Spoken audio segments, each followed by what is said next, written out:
Jeremiah 29:11 is a well-known verse from the Bible. It says, "For I know the plans I have for you, declares the Lord.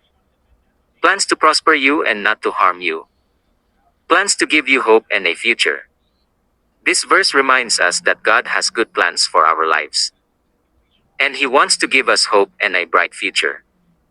It's a comforting and encouraging message. Ang salita ng Diyos na matatagpuan sa Biblia ay may iba't ibang layunin sa buhay ng mga tao. Narito ang ilan sa mga layunin ng salita ng Diyos. Isa, nagbibigay ng buhay. Ang salita ng Diyos ay nagbibigay ng espiritual na buhay sa mga taong sumasampalataya sa Kanya. Ito ay nagpapalakas at nagbibigay ng patnubay sa ating mga buhay. Dalawa, nagpapakilala kay Jesus Kristo.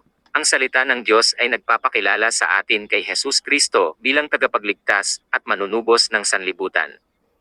Ito ay nagpapakita sa atin ng kanyang pagmamahal, biyaya, at kaligtasan.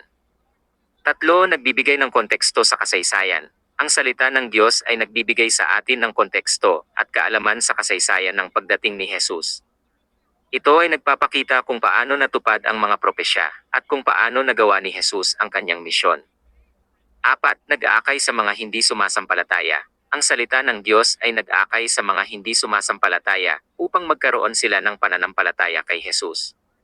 Ito ay nagpapakita sa kanila ng katotohanan at pag-asa na matatagpuan lamang sa Kanya.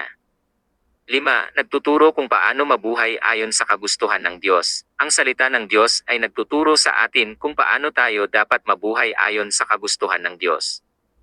Ito ay nagbibigay ng mga aral at mga prinsipyo na dapat nating sundin upang mamuhay ng makabuluhan at matuwid. Ang salita ng Diyos ay isang mahalagang gabay sa ating buhay, nagbibigay ng liwanag, pag-asa, at pagmamahal. Ito ay nagdudulot ng pagbabago at paglago sa ating espiritual na buhay. Sana ay nakatulong ang impormasyong ito. Kung mayroon ka pang ibang katanungan, huwag mag-atubiling itanong.